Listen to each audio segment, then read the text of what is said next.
যারা বলছেন যে গণতন্ত্র হারাম, এবার আমরা তাদের কাছেই প্রশ্নটা রাখতে চাই, তাহলে আপনারা বিপ্লব করার জন্য কি পন্থা অবলম্বন করছেন এটা জাতিকে জানান। তারা ইসলামী দল যেগুলো গণতান্ত্রিক প্রক্রিয়ায় বাংলাদেশ ইসলাম কায়েম করতে চায় তাদের ভোটার কমাচ্ছে। আমাদের ফতোয়াটা তাদের কিছু ভোট ক্ষয় করে দিচ্ছেন, এই কথাটা বলার মাধ্যম দিয়েও তিনি তার আদর্শিক যে দেউলিয়াত্ব সেটাকে তিনি প্রমাণ করেছেন। এটা অত্যন্ত দুর্ভাগ্যজনক বিষয় যে তিনি ইসলামকে মনে করেছেন একটা ভোটের বিষয়। আপনাকে এই কথা বলতে হচ্ছে যে নারীর উপরে কোনো পর্দার বিধান আমরা চাপাবো না, আমরা দেশে সালাত কায়েম করব না, কোনো বিধানই আপনারা কায়েম করবেন না, তাহলে কি ইসলাম নিয়ে আপনারা কাজ করবেন, কি ইসলামের পরিবেশ আপনারা তৈরি করবেন? ইসলামী খেলাফত কায়েম করার জন্য নববী পদ্ধতি, আল্লাহ রাসূল সাল্লাল্লাহু আলাইহি ওয়াসাল্লামের দেখানো পদ্ধতি, এই পদ্ধতির বাইরে কখনো শান্তি আসতে পারে না। আমরা শুধুমাত্র ফতোয়া দিয়েই ক্ষান্ত হয়নি, আমরা তো সমাজকে পরিশুদ্ধ করার জন্য কাজ করছি, সমাজের মানুষকে তাওহীদের দিকে আহ্বান করছি।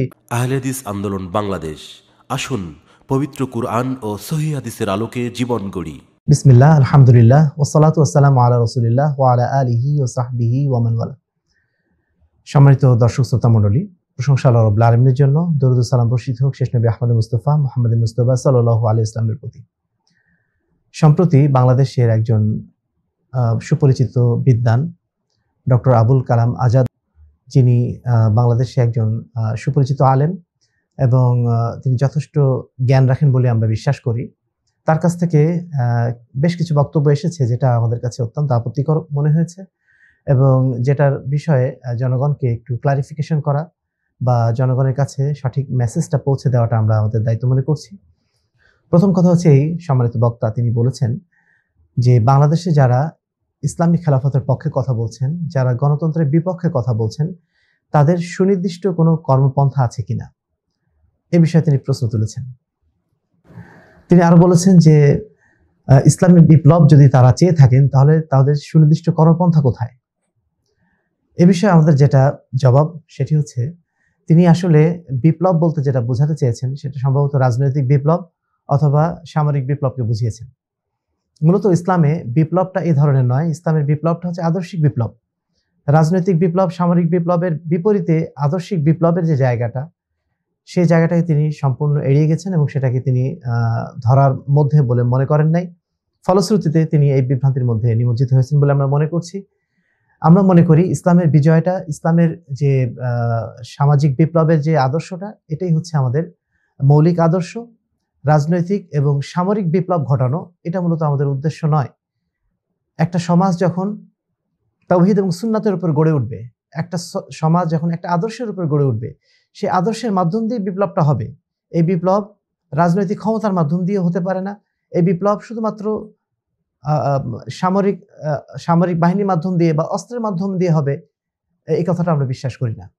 আমরা জানি যে ক্ষমতার মাধ্যম দিয়ে যে বিপ্লবগুলো হয়েছে, সেই ক্ষমতা যতদিন ছিল ততদিন পর্যন্ত বিপ্লবটা স্থায়ী হয়েছে, কিন্তু আদর্শের মাধ্যম দিয়ে ইসলামের যে বিপ্লবটা হয়েছে সেই বিপ্লবটাই ছিল আসল বিপ্লব এবং যেই বিপ্লবের মাধ্যম দিয়ে সমাজে স্থায়ী পরিবর্তন সাধিত হয়েছে। আমরা সেই বিপ্লবের কথাই বলছি, সেই বিপ্লবের পক্ষেই কথা বলছি। ইসলামী খেলাফত মূলত একটা আদর্শিক বিজয়ের নাম, এটা কখনোই ক্ষমতা গ্রহণের নাম না বা ক্ষমতায় নিজে আরোহণের নাম নয়, অথবা ক্ষমতায় ইসলামকে নিয়ে যাওয়ার যে প্রক্রিয়ায় তারা এগুতে চাচ্ছেন সেটা কখনো ইসলামী খেলাফতের পথ নয়। তিনি প্রশ্ন তুলেছেন, যারা ইসলামী খেলাফতের পক্ষে কথা বলছেন তাদের সুনির্দিষ্ট কোনো কর্মপন্থা আছে কিনা। অবশ্যই আছে। আমরা যে কর্মপন্থা নিয়ে কাজ করি সেটা হচ্ছে তাজকিয়া এবং তারবিয়া। আল্লাহ রাব্বুল আলামিন পবিত্র কোরআনে নিশ্চয়ই আল্লাহ রাব্বুল আলামিন ওয়াদা করেছেন যারা ঈমান এনেছে এবং যারা আমলে সালেহ করেছে তাদেরকে তিনি অবশ্যই খেলাফত দান করবেন, ক্ষমতা দান করবেন, রাজনৈতিক বিজয় দান করবেন, যেমনভাবে দান করেছিলেন ইতিপূর্বে যে জাতিরা এসেছিল তাদেরকেও। এখানে আল্লাহ রাব্বুল আলামিন দুটো শর্ত আরোপ করেছেন। একটা হচ্ছে ঈমান প্রথমে নিয়ে আসতে হবে, দ্বিতীয়ত আমলে সালেহের মাধ্যম দিয়ে। আল্লাহ রাব্বুল আলামিন এখানে ভিন্ন কোনো পদ্ধতির কথা এখানে উল্লেখ করেননি, ভিন্ন কোনো বিষয়ের কথাও বলেন নাই। সম্পূর্ণ আদর্শিক বিষয়টা এখানে আনা হয়েছে, যেটা বিশ্বাসের সাথে সম্পৃক্ত, যেটা আমাদের দৈনন্দিন কর্মপন্থার সাথে সম্পৃক্ত। ওই আয়াতের শেষ অংশে বলা হয়েছে, ইয়াবুদুনানি ওয়ালা ইউশরিকুনা বি শাইআ, তারা শুধুমাত্র আমারই ইবাদত করবে এবং আমার সাথে কাউকে শরীক করবে না। অর্থাৎ পুরো বিষয়টাই আদর্শিক বিষয়। আমাদের কর্মপন্থা, মানুষকে আমরা পরিশুদ্ধ করতে চাই তাওহীদের আলোকে এবং সুন্নাতের আলোকে, তাদেরকে পরিচর্যা করতে চাই, তাদেরকে প্রশিক্ষিত করতে চাই, আমরা ইলমুদ্দিনের বিকাশ ঘটাতে চাই, বিশুদ্ধ ইলমের বিকাশ ঘটাতে চাই এবং সেই সাথে আমরা রিজালুদ্দিন তৈরি করতে চাই যারা এই বিশুদ্ধ দাওয়াতকে সমাজের বুকে ছড়িয়ে দেওয়ার জন্য সামগ্রিকভাবে দায়িত্ব নিয়ে কাজ করবেন। আর এই কারণেই আমরা সংগঠিতভাবে কাজ করি, আমাদের নেতৃত্ব আছেন, সেই নেতার অধীনে আমরা এই দাওয়াতি প্ল্যাটফর্ম, দাওয়াতি কার্যক্রম আমরা চালিয়ে যাই। এবং এর বিজয়ে আমরা কখনো এটা নির্ধারণ করি না যে আমরা ক্ষমতায় যাব। আমাদের বিজয় যেটা আমরা নির্ধারণ করি সেটা হচ্ছে মানুষের কাছে তাওহীদের দাওয়াত পৌঁছে দেওয়া, মানুষকে পরিশুদ্ধ করতে পারা, মানুষকে দ্বীনের পথে পরিচর্যা করতে পারা। এটাকে আমরা আমাদের সাফল্য মনে করি, এটাই আমাদের বিজয় মনে করি। আপনি হয়তো বলতে পারেন যে এর সুনির্দিষ্ট সময়সীমা কোথায়? 5 বছর পরে হয়তো আমরা ক্ষমতায় যাব, 10 বছর পরে ক্ষমতায় যাব। আসলে ইসলাম 10 বছর, 15 বছর, 20 বছরের কোনো কর্মপরিকল্পনার নাম নয়। এটা একটা স্থায়ী কর্মপরিকল্পনার নাম। এই বিজয় হয়তো কালকেও আসতে পারে, অথবা এই বিজয় হয়তো 20 বছর পরেও আসতে পারে, অথবা এই বিজয় কখনো নাও আসতে পারে। 1,24,000 পয়গম্বর, তারা যারা এসেছিলেন তাদের মধ্যে কয়জন রাজনৈতিক বিজয় পেয়েছিলেন? মাত্র 4 জন। বাকিরা তো রাজনৈতিক বিজয়ের কোনো খবরই ছিল না। দুনিয়াতে তারা তাদের দাঁড়ানোর জায়গা পর্যন্ত ছিল না, তাদের সাথী পর্যন্ত ছিল না। তাদেরকে আমরা কি মনে করব তারা তাদের দাওয়াতে তারা ব্যর্থ হয়েছেন, বা তারা তাদের কর্মপন্থা ছিল না, বা তারা তাদের কর্মপন্থা মানে পরিকল্পনাহীন ছিল? এই ধরনের কথাবার্তা বলাটা নিঃসন্দেহে আমাদের ওলামায়ে কেরাম যারা আছেন, আমাদের আম্বিয়ায়ে কেরাম যারা আছেন, তাদের প্রতি একটা অপবাদ দেওয়ার শামিল। সুতরাং আমরা আশা করছি যে তিনি যে কথাটি বলেছেন সেই কথার মাধ্যম দিয়ে আমাদের দিনদার ভাইরা যেন বিভ্রান্ত না হন, তারা যেন এই কথা না মনে করেন যে ইসলামের নিজস্ব কোনো কর্মপন্থা নাই। ইসলামের কর্মপন্থা একটাই আছে, প্রচলিত সমাজ ব্যবস্থার সাথে মিলে যাওয়া। প্রচলিত সমাজ ব্যবস্থার সাথে মিলে যাওয়ার জন্য ইসলাম আসে নাই। ইসলাম এসেছে বিশ্বাসে পরিবর্তন করতে, ইসলাম এসেছে আল্লাহ রাসূলের আদর্শকে প্রতিষ্ঠা করতে। সেই আদর্শ গ্রহণকারীর সংখ্যা যদি একজনও হয়, সেটাই আমাদের জন্য সাফল্য, সেটাই আমাদের জন্য সফলতা। আমরা মনে করি জান্নাতে যাওয়াটাই আমাদের জন্য সফলতা। দুনিয়ার ক্ষমতা গ্রহণ করাটা, বা দুনিয়ার ক্ষমতা গ্রহণ করার জন্য 5 বছর 10 বছরের পরিকল্পনা গ্রহণ করাটা, এটা আমাদের মৌলিক নীতির সাথে কখনোই যায় না। এই বিষয়টা নিয়ে আশা করি আমাদের যারা দর্শকদের মধ্যে যারা বিষয়টা নিয়ে চিন্তা ভাবনা করছেন, তারা যেন ভুল পথে না চলে যান, এবং সেই সাথে যিনি এই কথা বলেছেন তিনিও তার কথাটি নিশ্চয়ই পুনর্বিবেচনা করবেন এবং সঠিক পন্থায় ফিরে আসবেন, এটাই আমাদের কাম্য। আমাদের সম্মানিত বক্তা তিনি আরেকটি কথা বলেছেন যে গণতন্ত্রে যারা হারাম বলছে, এই হারাম বলার মাধ্যম দিয়ে আমরা নাকি কিছু ভোট ক্ষয় করে দিচ্ছি। আমাদের ফতোয়াটা তাদের কিছু ভোট ক্ষয় করে দিচ্ছেন। এই কথাটা বলার মাধ্যম দিয়েও তিনি তার আদর্শিক যে দেউলিয়াত্ব সেটাকে তিনি প্রমাণ করেছেন। এটা অত্যন্ত দুর্ভাগ্যজনক বিষয় যে তিনি ইসলামকে মনে করেছেন একটা ভোটের বিষয়, কিছু মানুষের সমর্থনের বিষয় তিনি মনে করেছেন। এর মাধ্যম দিয়ে তাদের যে অন্তর বেদনা বা অন্তর জ্বালাটা প্রকাশিত হয়েছে, তারা এর মাধ্যম দিয়ে ক্ষমতায় যেতে পারছেন না। আসলে ক্ষমতায় যাওয়াটা কি ইসলাম? ক্ষমতায় যাওয়ার মাধ্যম দিয়ে ইসলাম প্রতিষ্ঠিত হবে? আপনি ক্ষমতায় গেলে ইসলাম প্রতিষ্ঠিত হবে মনে করছেন? এই যে চিন্তাধারাটা, এটাই অপনোদন করার জন্যই তো আমাদের প্রচেষ্টা, যারা আমরা ইসলামী খেলাফতের পক্ষে কথা বলছি। ইসলাম তো ক্ষমতার নাম না, ইসলাম তো কিছু মানুষের ভোটের নাম না, কিছু মানুষের সমর্থন নেওয়ার নাম না। মানুষ সমর্থন করুক বা না করুক, আমাদের পথ একটাই। আমরা ভোট ক্ষয় করতে চাইনি, মানুষকে আমরা আদর্শের মূলে ফিরিয়ে নিয়ে আসতে চেয়েছি। ভোট তারা কিসের জন্য দিত? যে ভোট তারা দিচ্ছে সেই ভোট মূলত গণতন্ত্রের সপক্ষে যাচ্ছে, এমন নীতির পক্ষে যাচ্ছে যেটা আমাদের কুফরির দিকে নিয়ে যায়, এমন নীতির পক্ষে নিয়ে যাচ্ছে যে নীতি আমাদের শিরকের দিকে নিয়ে যায়। আমরা মানুষকে শিরক এবং কুফরি থেকে বাঁচানোর চেষ্টা চালাচ্ছি। আমরা ভোট ক্ষয় করতে চাইনি কারণ। ভোট ক্ষয় করা না করা ভোট, বরং এই ক্ষেত্রে ভোট ক্ষয় হওয়াটাই ভালো।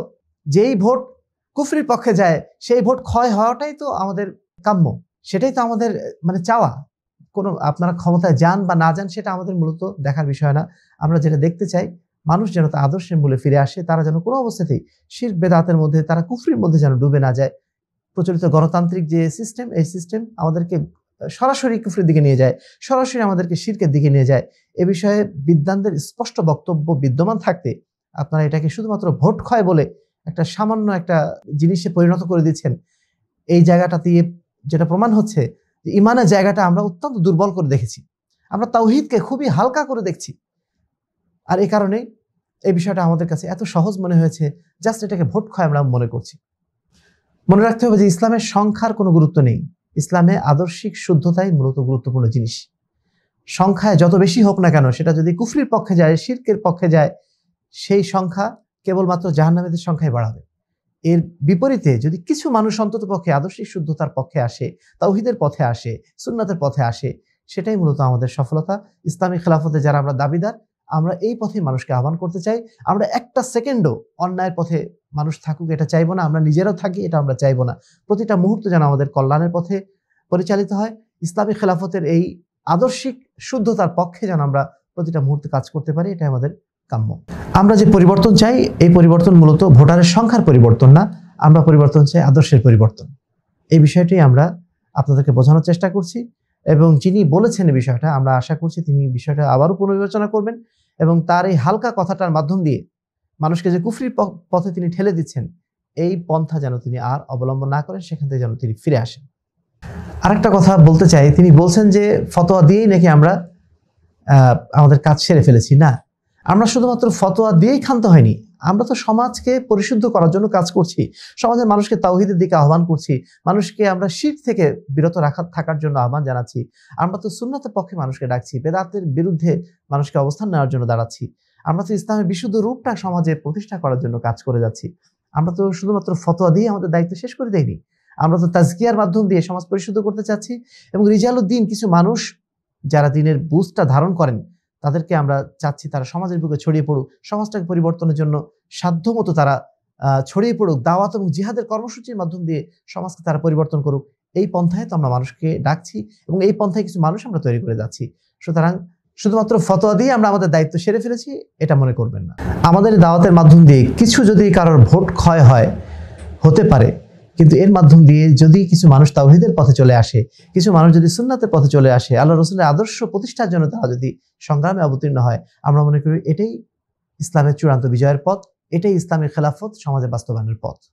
তিনি গণতন্ত্রের পক্ষে সাফাই দিতে যেয়ে তিনি বলেছেন যে 4 খলিফার নির্বাচন প্রক্রিয়া 4 রকম ছিল।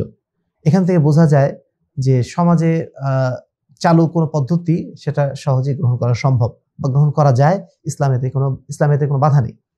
এই কথাটাও চূড়ান্তভাবে আমরা ভুল মনে করি। 4 খলিফার নির্বাচন পদ্ধতি 4 রকম হতে পারে, কিন্তু এটা একটা পদ্ধতিগত শুধুমাত্র পরিবর্তন, কিন্তু তারা আদর্শিক কোনো পরিবর্তন ঘটান নেই। গণতান্ত্রিক যে আপনি সিস্টেমে ঢুকতে যাচ্ছেন, গণতান্ত্রিক যে ভোটিং সিস্টেমটা, এই সিস্টেমটা ভোটিংটা কিসের পক্ষে হচ্ছে?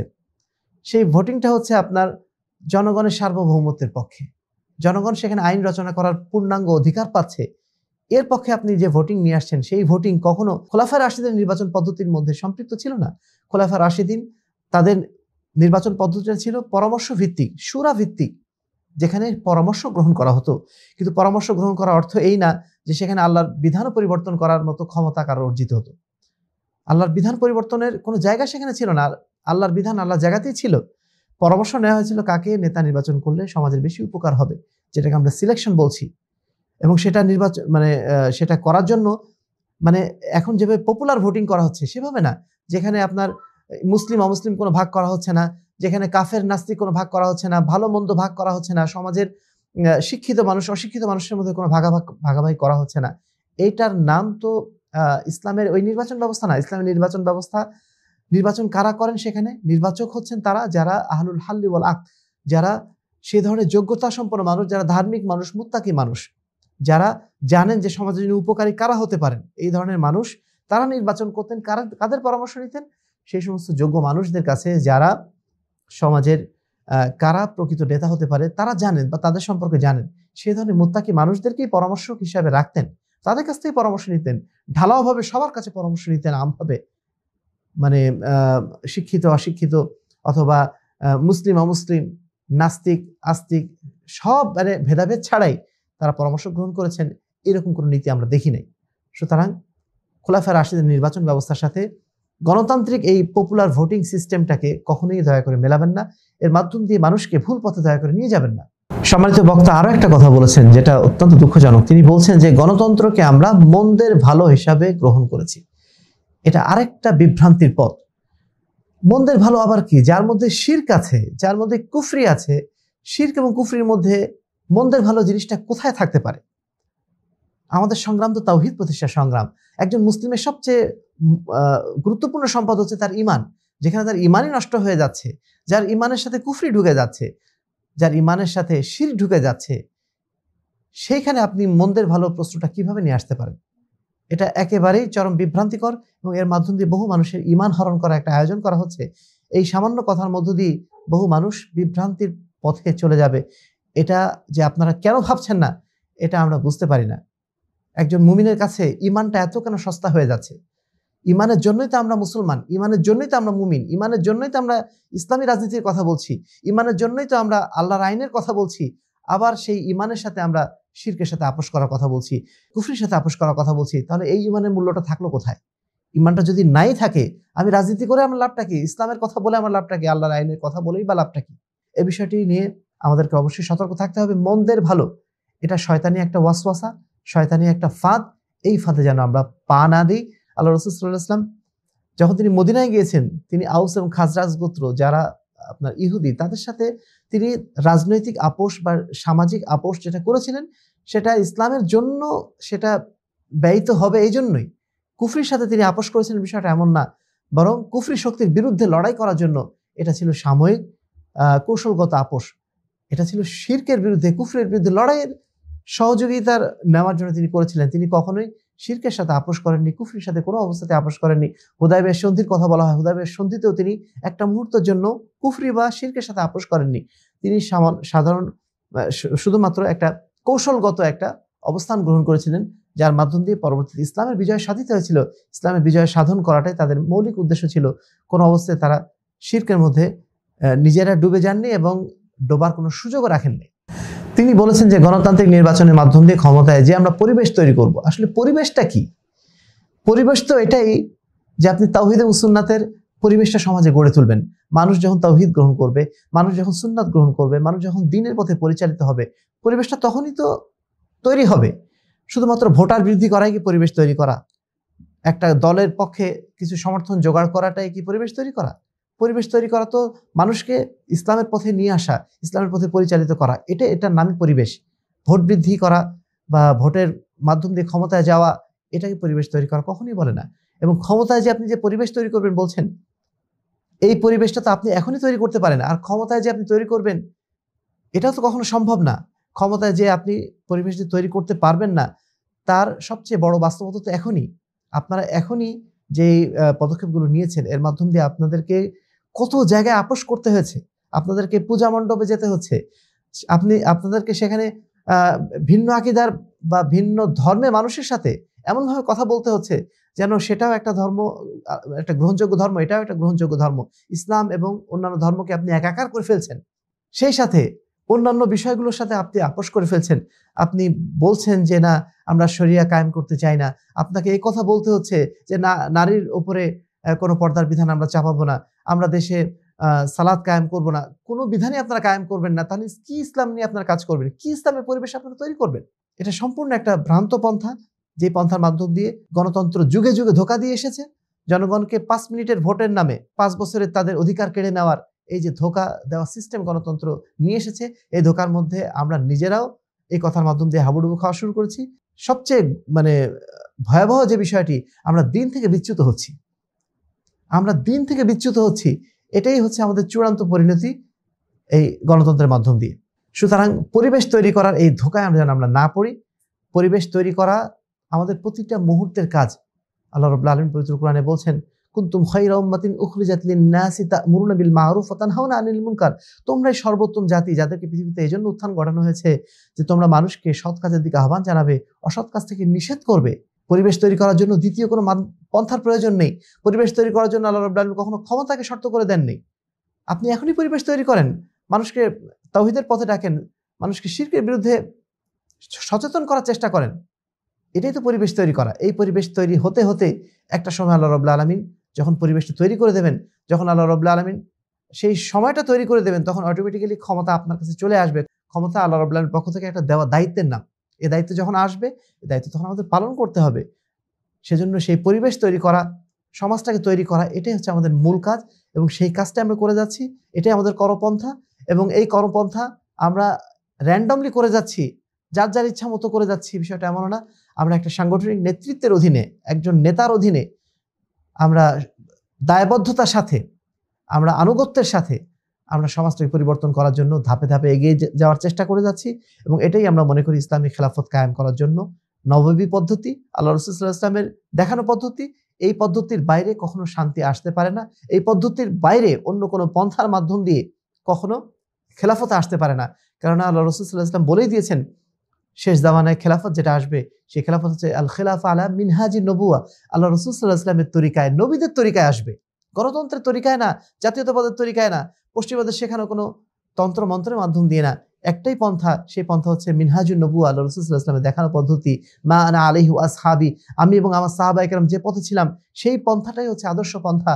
এই পন্থার বাইরে কোনো পন্থা নেই। লাকাদ কানা লাকুম ফি রাসূলিল্লাহি উসওয়াতুন হাসানা, তোমাদের জন্য উত্তম আদর্শ রয়েছে আল্লাহ রাসূল সাল্লাল্লাহু আলাইহি ওয়াসাল্লামের মধ্যেই।